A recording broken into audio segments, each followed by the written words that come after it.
I've got to be honest with you, Ian. You wasn't my first choice. I was hoping to get on with James O'Brien earlier, but they wouldn't terribly they sorry. wouldn't let me on. Because I think we've had 3 Brexit bonuses this week, and I don't think going back to the EU would be any good for us at all. I think we're actually the envy of the EU, to be honest. In what way? Well, I can't help thinking that, basically, just quickly on James O'Brien's show, his question was, what should Keir Starmer do? And to me, that's the biggest Brexit bonus. We've got a choice of which way we go and the future of our country. I can't help thinking the Italian Prime Minister, Giorgio Meloni.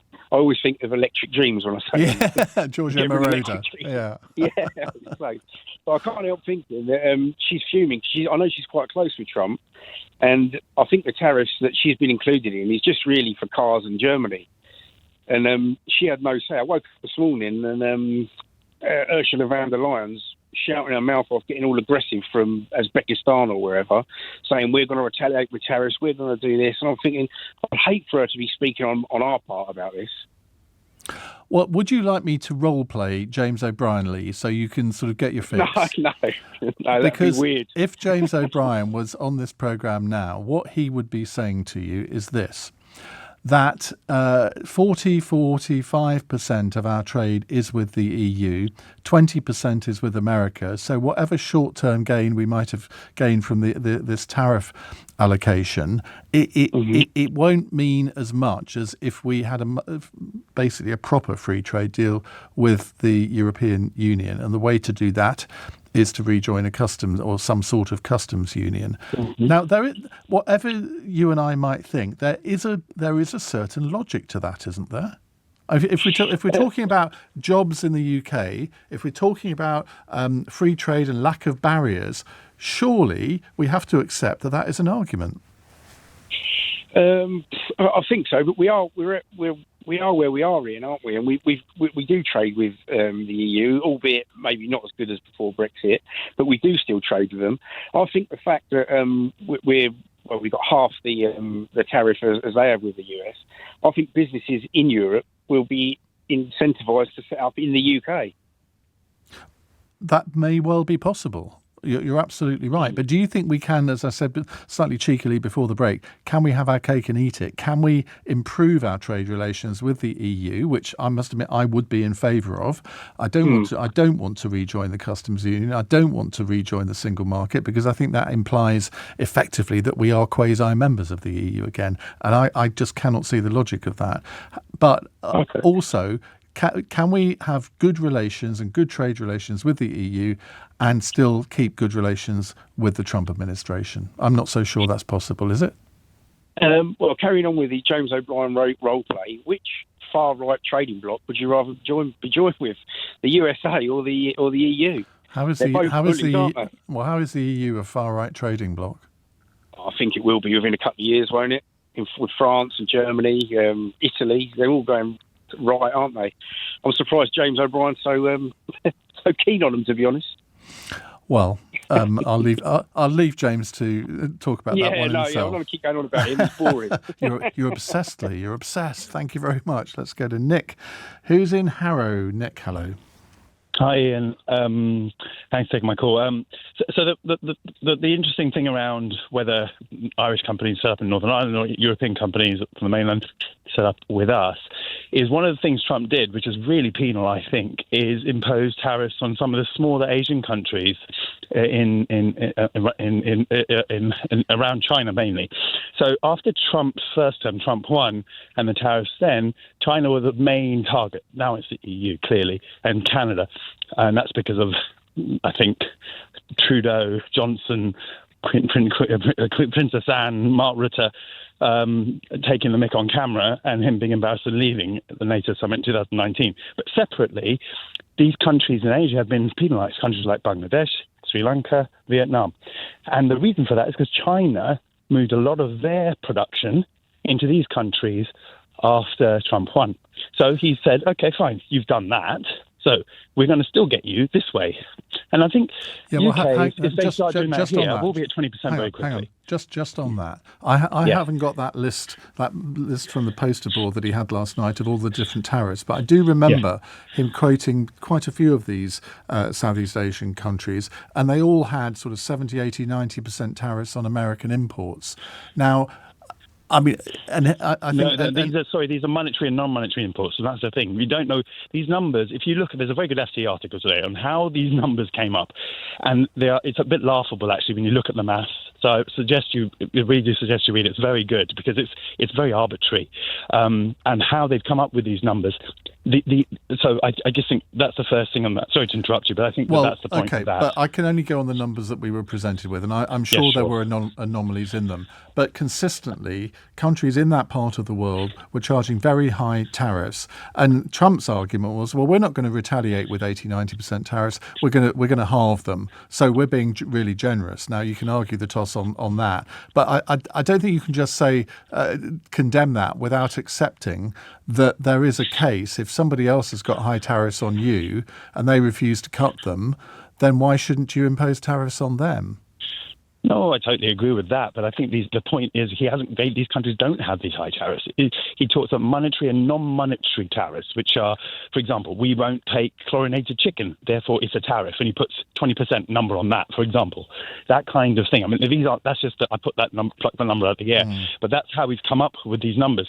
The other thing is on Maloney, for what it's worth, is, sure, he may have a great relationship with him and so forth, but she's part of the EU, and Italy is the third largest exporter out of Europe into the US.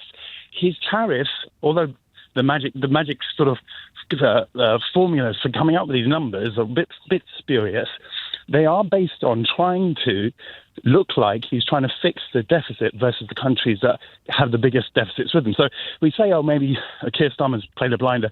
I actually think Trump has played him totally perfectly, as you said earlier, to be totally stuck in the middle, as we always are, between the Europe and US. But it's because we don't have... That's not necessarily a bad position to be in. No, well, it isn't because, as you've said again, we've got to make choices. Are we going to go towards Europe, which I think it's just total common sense that we do, or are we going to go towards the US? And I think that's the difficult question we're going to have. For us to don't forget, if the growth falls in this country, Rachel Reeves has to raise taxes.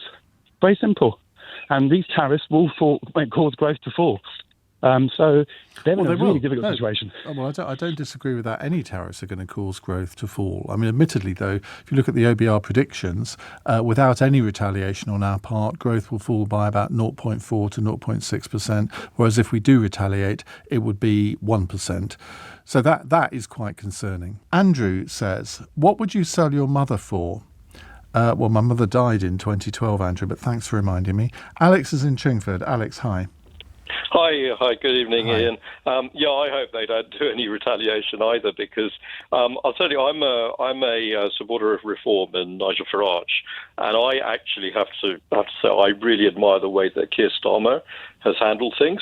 I also think I can't help but feel that Peter Mandelson might have had a hand to play in all of this, being instrumental in smoothing the way for the Labour administration with Washington and Trump.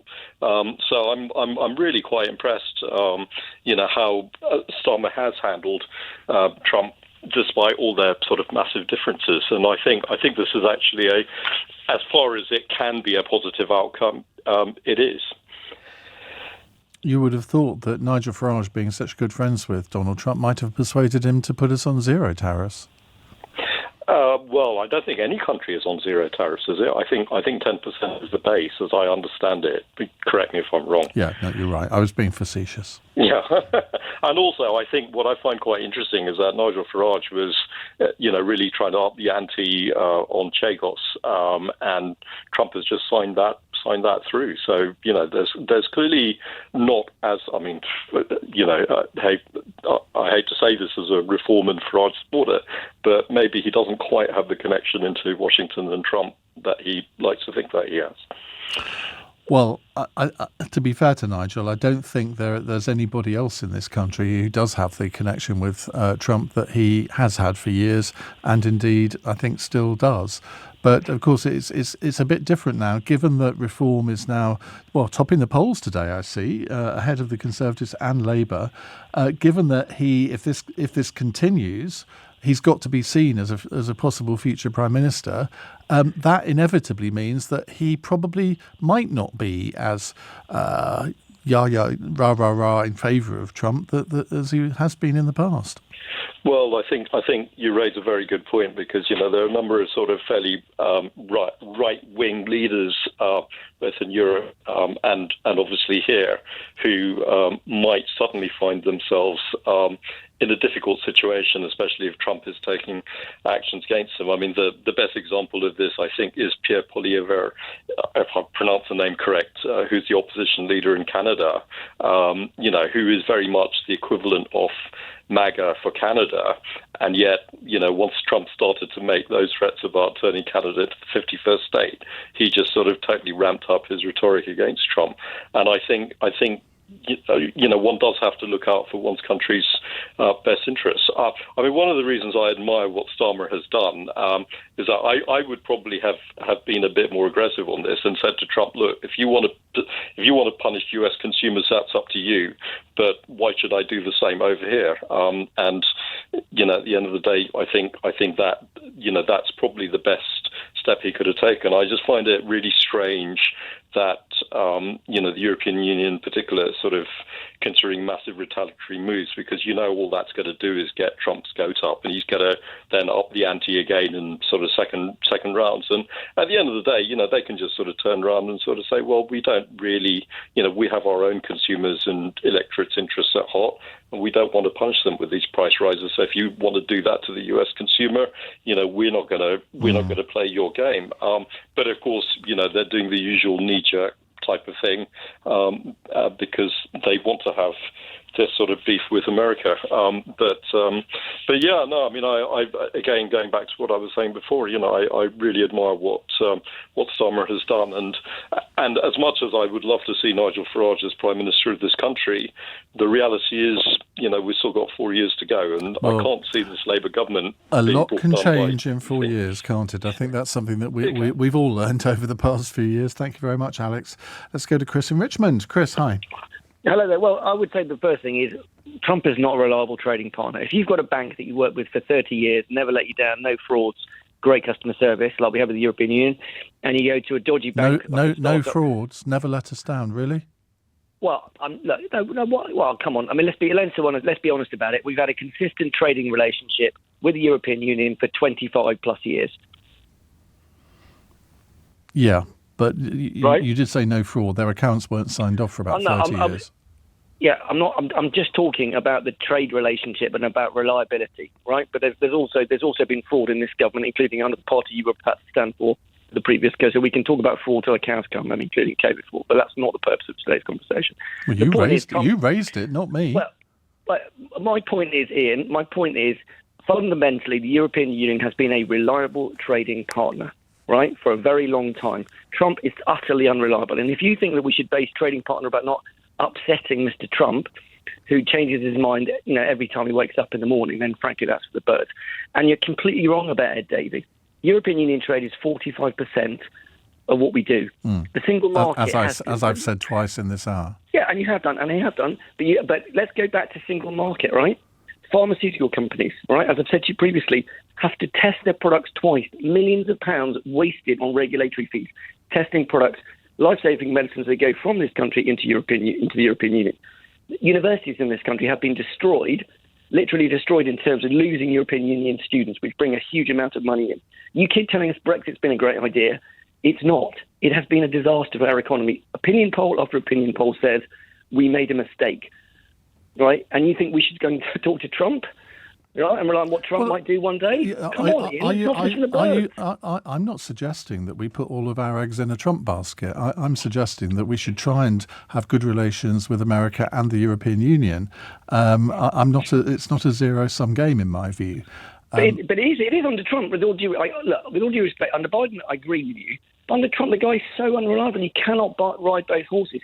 The one country he did not put tariffs on was Russia, for crying out loud. He has a visceral hatred for the European Union and the things we stand for. Look at the way Vance, pounced away into Munich and made comments about our free speech. And the comments they're making about abortion clinics and whether we should have drugs. I've been very critical of all of that, and remain critical of it. And as you know, because you listen to the programme a lot, you know that I've never said, very rarely said anything positive about Trump in the last 10 years, apart from possibly the odd foreign policy gain that he's made. In his first term. But I'm horrified by what he's done since he's become president. But just because we might not like a lot of the things that he's done, it doesn't mean to say that we have to cast him into outer darkness, because it would actually be Keir Starmer would be negligent in his duties if he did that. And I'm not a Labour supporter, as you well know, but I think Keir Starmer has done extremely well so far in his relations with the United States.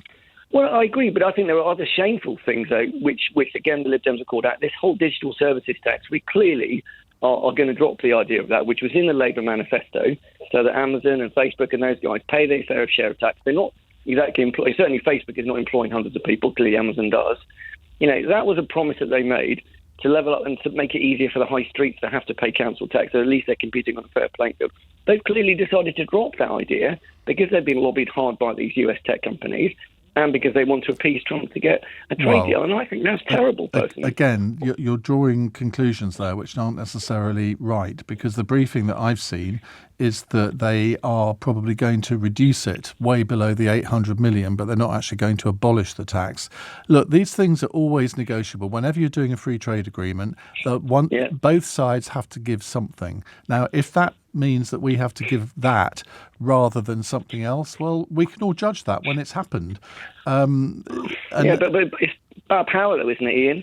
If I walk into the LBC studio tomorrow and say, give me a job, I've got no experience of presenting on the radio apart from an hour with you 3 years ago in regular calls, they're not going to offer me the same money as you and James O'Brien. It's the same with us trying to get a trade deal with the US. Big question is, Chris, am I offered the same money as James O'Brien? Probably not a good one for tonight. But it's all about relative power in a negotiation. The US is 300 million, we're 60 million. And, you can argue the same with the European Union. We could get screwed over royally if we tried to get back in. It's all very depressing, I have to say.